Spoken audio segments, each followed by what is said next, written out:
ಸುಹಾಸ್ ಶೆಟ್ಟಿಯವರು ನಿನ್ನೇನು ಹತ್ಯೆ ನಡೆದಿದೆ.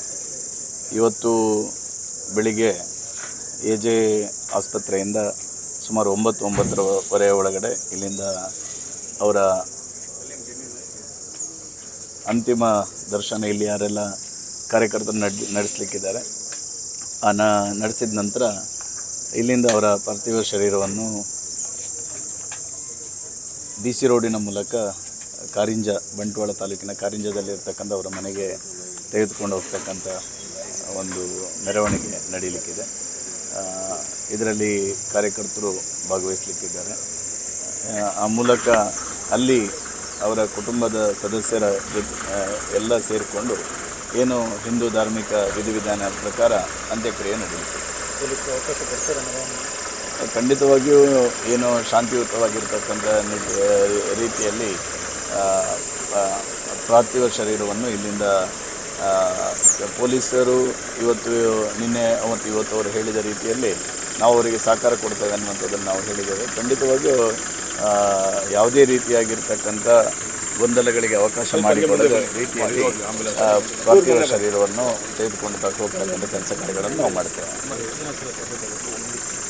ಸಾವಿರಾರು ಜನ ಕಾರ್ಯಕರ್ತರು, ನಿನ್ನೇನೂ ಸಾವಿರಾರು ಜನ ಕಾರ್ಯಕರ್ತರು ಅವರ ಘಟನೆ ನಡೆದಂಥ ಸಂದರ್ಭದಲ್ಲಿ ಇಲ್ಲಿ ಆಸ್ಪತ್ರೆಯಲ್ಲಿ ಎಲ್ಲ ಸಾವಿರಾರು ಜನ ಕಾರ್ಯಕರ್ತರು ಸೇರಿದರು. ಇವತ್ತು ಅದೇ ರೀತಿಯಾಗಿ ಕಾರ್ಯಕರ್ತರು ಈ ಅಂತಿಮ ಯಾತ್ರೆಯಲ್ಲಿ ಭಾಗವಹಿಸ್ತಾರೆ. ನೋಡಿ, ನಿನ್ನೆ ನಾನು ಮಾಧ್ಯಮದ ಮುಂದೆನೂ ಹೇಳಿದ್ದೆ, ಸುಹಾಸ್ ಶೆಟ್ಟಿಯವರಿಗೆ ಅನೇಕ ದಿನಗಳಿಂದ ಅವರ ಮೇಲೆ ಈ ರೀತಿಯಾಗಿರ್ತಕ್ಕಂಥ ದ್ವೇಷ ಸಾಧಿಸಬೇಕು ಎನ್ನುವಂಥ ನಿಟ್ಟಿನ ಹತ್ಯೆ ಸಂಚು ನಡೀತಾ ಇದೆ ಅನ್ನುವಂಥದ್ದನ್ನು ಪೊಲೀಸ್ ಇಲಾಖೆಯವರೇ ಹೇಳಿರ್ತಕ್ಕಂಥದ್ದು. ಪ್ರಾಯಶಃ ಪೊಲೀಸ್ ಇಲಾಖೆಯವರಿಗೆ ಈ ರೀತಿಯ ಮಾಹಿತಿ ಇದ್ದಂಥ ಸಂದರ್ಭದಲ್ಲಿ ಯಾಕೆ ಸುಹಾಸ್ ಅವರಿಗೆ ಪೊಲೀಸ್ ರಕ್ಷಣೆಯನ್ನು ಕೊಡಲಿಲ್ಲ? ಮತ್ತು ಕಳೆದ ಸುಮಾರು 1 ತಿಂಗಳಿನಿಂದ ಅವರ ವಾಹನದಲ್ಲಿ ಮಾರಕಾಸ್ತ್ರಗಳು ಇದೆಯಾ ಇಲ್ವಾ ಎನ್ನುವಂಥದ್ದನ್ನು ಪ್ರತಿನಿತ್ಯ ಚೆಕ್ ಮಾಡ್ತಕ್ಕಂಥ ಕೆಲಸ ಕಾರ್ಯಗಳನ್ನು ಪೊಲೀಸ್ ಇಲಾಖೆಯವರು ಮಾಡ್ತಾಯಿದ್ರು. ಪ್ರಾಯಶಃ ಇವತ್ತು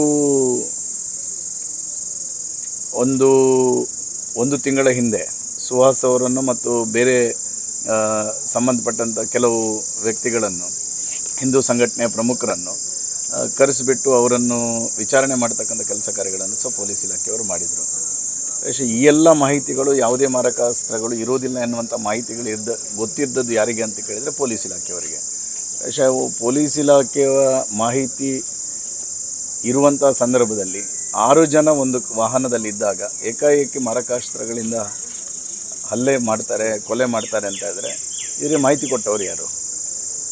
ಇವತ್ತು ನಾನು ಈ ಸಂದರ್ಭದಲ್ಲಿ ಹೇಳ್ತೇನೆ, ಪೊಲೀಸ್ ಇಲಾಖೆಯ ಸಂಪೂರ್ಣವಾಗಿರ್ತಕ್ಕಂಥ ವೈಫಲ್ಯ, ಕಾನೂನು ವ್ಯವಸ್ಥೆಯ ವೈಫಲ್ಯದಿಂದಾಗಿ ಇವತ್ತು ಸುಹಾಸ್ ಅವರ ಹತ್ಯೆ ಆಗಿರ್ತಕ್ಕಂಥದ್ದು.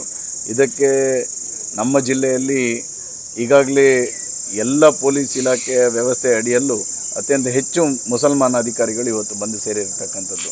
ಅದು CCBಯಿಂದ ಹಿಡಿದು ಇಲ್ಲಿಯ ಮಂಗಳೂರು ಮಹಾನಗರ ಪಾಲಿಕೆಯಲ್ಲಿರ್ತಕ್ಕಂಥ ಕೆಲವು ಆಯಕಟ್ಟಿನ ಜಾಗದಲ್ಲಿ ಇವತ್ತು ಮುಸಲ್ಮಾನ ಇಸ್ಲಾಂ ಸಮುದಾಯಕ್ಕೆ ಸೇರಿರ್ತಕ್ಕಂಥ ಅಧಿಕಾರಿಗಳು ಸೇರಿರ್ತಕ್ಕಂಥ ಕಾರಣಕ್ಕೋಸ್ಕರನೇ ಮಾಹಿತಿಯ ಸೋರಿಕೆ ಮುಸಲ್ಮಾನ ಇಸ್ಲಾಂ ಸಮುದಾಯಕ್ಕೆ ಸೇರಿರ್ತಕ್ಕಂಥ ಅಧಿಕಾರಿಗಳು ಸೇರಿರ್ತಕ್ಕಂಥ ಕಾರಣಕ್ಕೋಸ್ಕರನೇ ಮಾಹಿತಿಯ ಸೋರಿಕೆಯಾಗಿ ಇವತ್ತು ಈ ರೀತಿಯ ಒಂದು ಹತ್ಯೆಗೆ ಕಾರಣ ಆಗಿದೆ ಅನ್ನುವಂಥದ್ದನ್ನು ಹೇಳ್ತೇನೆ. ಕರ್ನಾಟಕ ಸರ್ಕಾರ ಇದಕ್ಕೆ ನೇರ ಹೊಣೆ ಆಗ್ತದೆ.